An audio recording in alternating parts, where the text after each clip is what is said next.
Hello populars, this is your Ayush बेनियर। आज की वीडियो में हम लोग कवर अप करने वाले तुम्हारे क्लास 12 के आरव बुक का आखिरी पार्ट, जिसके दो पार्ट है। पहला पार्ट है तुम लोगों का श्रम विभाजन और जाति प्रथा, दूसरा पार्ट है तुम लोगों का मेरी कल्पना का आदर्श समाज। वीडियो को एंड तक देखते हो तो ये चैप्टर पूरा क्रिस्टल क्लियर होगा। बस एक रिक्वेस्ट है कि चैनल पर नए हो तो सब्सक्राइब कर देना। एंड तक देखते हो वीडियो को तो कुछ इंपॉर्टेंट क्वेश्चन भी दे दूंगा, तो अब आराम से चिकू बैठो। एंड सबसे पहले मैं तुम्हें मिलवाना चाहूंगा इस पार्ट के इंपॉर्टेंट कैरेक्टर से। वो कौन है उनसे तुम खुद मिलो। नमस्ते बच्चों, मैं हूं बाबा साहेब भीमराव अंबेडकर। ये जो हमारा पार्ट है ये एक निबंध के फॉर्म में मैंने लिखा हुआ है, और ये जो पार्ट है ये बहुत ही ज्यादा पुराना है। इस पार्ट में मैंने दो चीजों के बारे में बताई है, जाति प्रथा क्या होता है, श्रम विभाजन क्या होता है। ये दोनों चीज समझोगे तभी पार्ट समझ आएगी। श्रम विभाजन क्या होता है इसे समझो। बहुत पुराने समय में जो लोग हैं उन्हें उनके काम के आधार पर बांट दिया जाता है। एग्जाम्पल देता हूं, उदाहरण देता हूं कि जो लोग खेती करते थे उसे किसान बोल दिया, जो सोना बेचते थे उसे सुनार बोल दिया गया, जो लोहे के काम करते थे उसे लोहार बोल दिया गया। तो ये सारे लोगों को बांट दिया गया उनके काम के बेसिस पे। लेकिन शुरुआत में किसी को भी इससे दिक्कत नहीं थी, लेकिन जो श्रम विभाजन है उससे एक बहुत ही खराब चीज जन्म लेती है, जो कि है जाति प्रथा। जिसके बाद ये होने लगा कि जो भी इंसान जो है अगर खेती करता है तो समाज जो है उसने ये नियम बना दिया कि जो बंदा खेती करता है शुरू से, उसका बेटा भी आगे जाके खेती करेगा। दूसरा वो काम नहीं चुन सकता है, दूसरा पेशा वो नहीं कर सकता है। एक किसान का बेटा बस खेती करेगा, वो सोना नहीं बेच सकता है। ऐसे समाज ने नियम बना दिया, जिसकी वजह से आज के समय भी हम लोग देखते हैं कि भेदभाव होता है हमारे पूरे के पूरे समाज में। तो ये जो पूरा पार्ट है इसी के ऊपर पूरा का पूरा निर्धारित है। आई होप तुम लोग समझ गए होंगे। तो यार कहीं तुम लोग मुझे तो नहीं ना भूल गए, मुझे भूलोगे तो पार्ट कैसे समझोगे। मैं हूं तुम्हारा one and only story teller भैया, जो तुम लोगों को बीच बीच में आकर इस पार्ट को बहुत अच्छे से एक्सप्लेन करेगा। बाकी यार हमारे खुद के अनएंडिंग एजुकेशन ऐप में मैंने प्रीमियम नोट्स को लॉन्च कर दिया हिंदी का।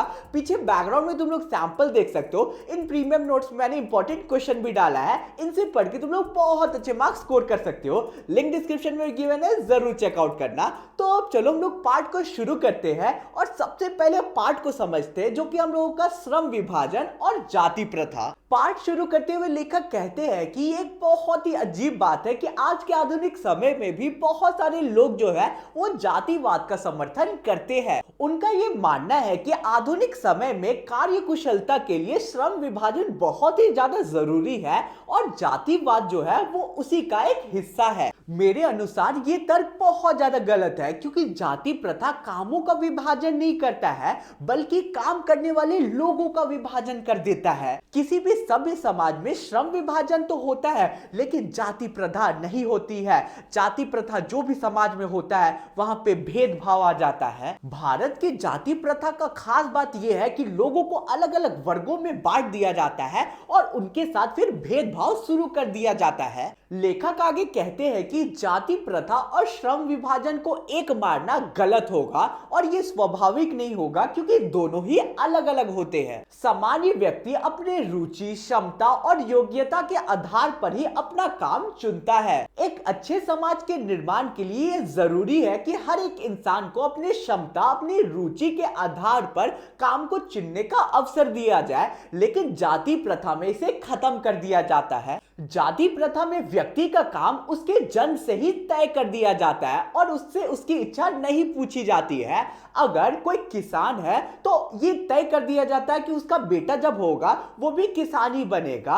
अगर कोई कुम्हार है, कोई घड़ा बनाता है, तो जन्म से ही उसके बेटे के लिए ये निर्धारित कर दिया जाता है कि उसका बेटा होगा तो वो भी कुम्हार का काम करेगा। तो जाति प्रथा में यही चलता है, जो बहुत ही ज्यादा गलत है। जाति प्रथा में मनुष्य का जो पेशा है वो पहले से ही तय कर दिया जाता है। मतलब कि जो काम उसके पूर्वज, कोई भी बच्चे के पूर्वज करते आ रहे हैं, तो उसी काम को जो बच्चा है वो करेगा।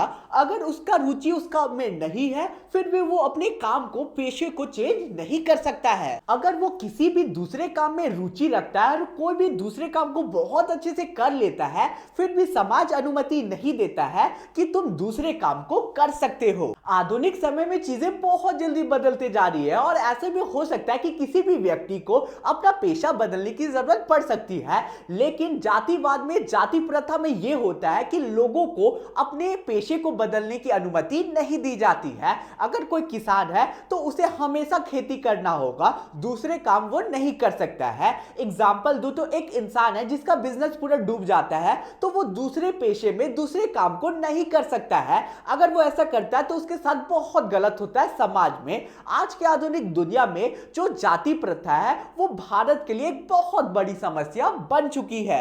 आगे मैं पाठ में बताता हूं कि जाति प्रथा का श्रम विभाजन सही नहीं है। श्रम विभाजन का उद्देश्य यह है कि लोग अपनी रुचि और क्षमता के हिसाब से कोई भी काम को चुने और कोई भी काम को बहुत ही अच्छे ढंग से कंप्लीट करे। लेकिन जाति प्रथा का यह उद्देश्य है कि लोगों को उनके काम के अनुसार बांट देना, उनके साथ भेदभाव करना। लेकिन जाति प्रथा में काम व्यक्ति अपनी इच्छा से नहीं चुन सकता है। जो भी उसका पैतृक काम होगा वही बच्चे को करना होगा। इसमें इच्छा का कोई भी मूल्य नहीं होता है। जब लोगों को उनके मन मुताबिक काम नहीं करने दिया जाता है तो लोगों का जो रुचि है वो कम हो जाता है और वो अपनी पूरी मेहनत से कोई भी काम को नहीं करते हैं, जिसकी वजह से जो प्रोडक्ट की क्वालिटी होती है वो धीरे धीरे करके गिर जाती है और इससे समाज में भी इंपैक्ट पड़ता है। अंत में मैं ये निष्कर्ष देता हूं कि आर्थिक स्थिति से यानी कि पैसों की दृष्टि से भी जो जाति प्रथा है वो बहुत ही ज्यादा हानिकारक है। कोई भी इंसान अगर उस काम को करता है जिसमें उसकी रुचि नहीं होती है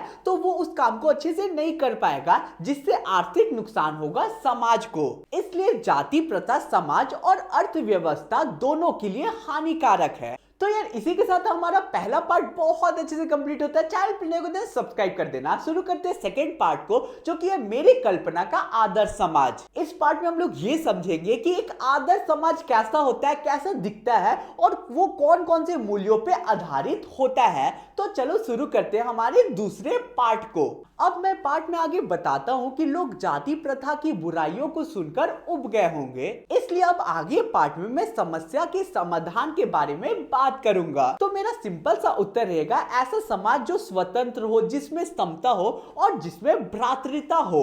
भ्रातृता का अर्थ होता है कि लोग एक दूसरे को समाज में भाई माने और एक दूसरे के साथ अपनापन का जो व्यवहार है वो बना के रखे और एक दूसरे को सहयोग करे। इससे क्या होता है, इससे समाज में जो लोग हैं वो एक दूसरे के हितों के बारे में सोचते हैं, समझते हैं और हर इंसान का समाज के प्रति भलाई का कर्तव्य बन जाता है। भाईचारे का यही वास्तविक रूप लोकतंत्र है। लोकतंत्र का मतलब केवल समाज को चलाना नहीं है, बल्कि ये एक जीवन शैली है जिसमें जो लोग हैं वो मिलजुल कर एक साथ बहुत ही प्रेम से रहते हैं और अपने अनुभव या विचार को एक दूसरे के साथ साझा करते हैं। इसी तरह स्वतंत्रता भी एक बहुत ही महत्वपूर्ण मूल्य है। स्वतंत्रता का अर्थ होता है कि कोई भी इंसान को कहीं भी आने जाने का अधिकार हो, अपने जीवन और शरीर की सुरक्षा की आजादी हो, किसी भी इंसान को संपत्ति और पैसे कमाने के लिए उपयुक्त साधन रखने का भी स्वतंत्रता होना चाहिए। लेखक का ये कहना है कि अगर ये सारी चीजें बहुत ज्यादा महत्वपूर्ण है तो किसी भी इंसान का अपने क्षमता का प्रयोग करने की स्वतंत्रता भी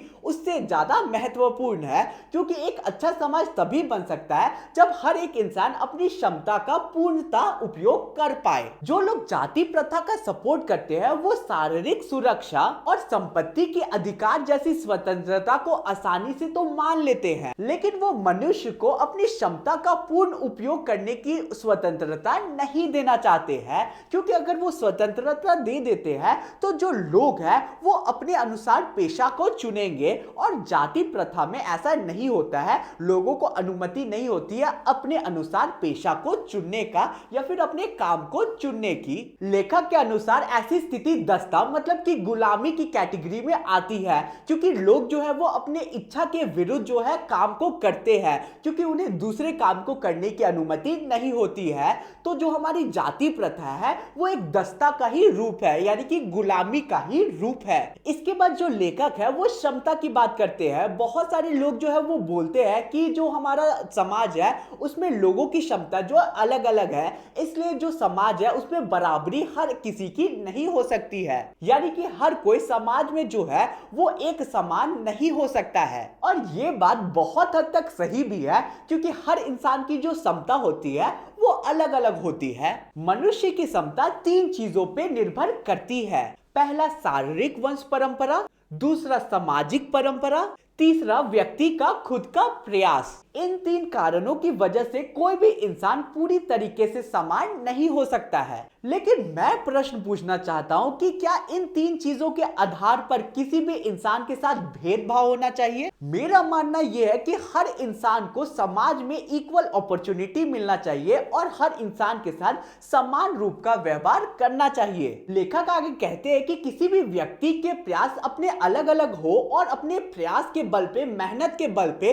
वो कोई ऊंचे स्थान पे पहुंच जाए तो उसके आधार पर उसे जो है इज्जत देना स्वाभाविक है। ऐसे लोगों को वैल्यू देना गलत नहीं होगा क्योंकि वो लोग अपने मेहनत के बल पे ऊंचा पहुंचते हैं एंड मेहनत करना हर किसी के हाथ में होता है। इसलिए जो व्यक्ति अधिक प्रयास करता है उन्हें ज्यादा अवसर मिलना चाहिए और उन्हें ज्यादा वैल्यू मिलनी चाहिए। लेकिन गलत चीज तब हो जाती है जब किसी भी व्यक्ति के साथ भेदभाव होता है उसके जाति को लेके या फिर उसके परिस्थितियों को लेके। कुछ लोगों को जन्म से ही अच्छे परिवार, अच्छी शिक्षा, अच्छे पैसे और सारी चीजें मिल जाती है जिसकी वजह से जो समाज है इन बच्चों को ज्यादा आगे रखती है और इनका ज्यादा वैल्यू देती है। हर जगह पे सबसे पहले इन्हीं लोगों को अवसर मिलता है और ये लोग रेस में बहुत ज्यादा आगे निकल जाते हैं। अगर समाज केवल इन्हीं लोगों को अवसर देगा तो गरीब लोग जो है वो बहुत ज्यादा पीछे छूट जाएंगे क्योंकि लोग जो है इन्हें नहीं जानते होंगे। उदाहरण देता हूं कि एक बहुत बड़ा फिल्म स्टार है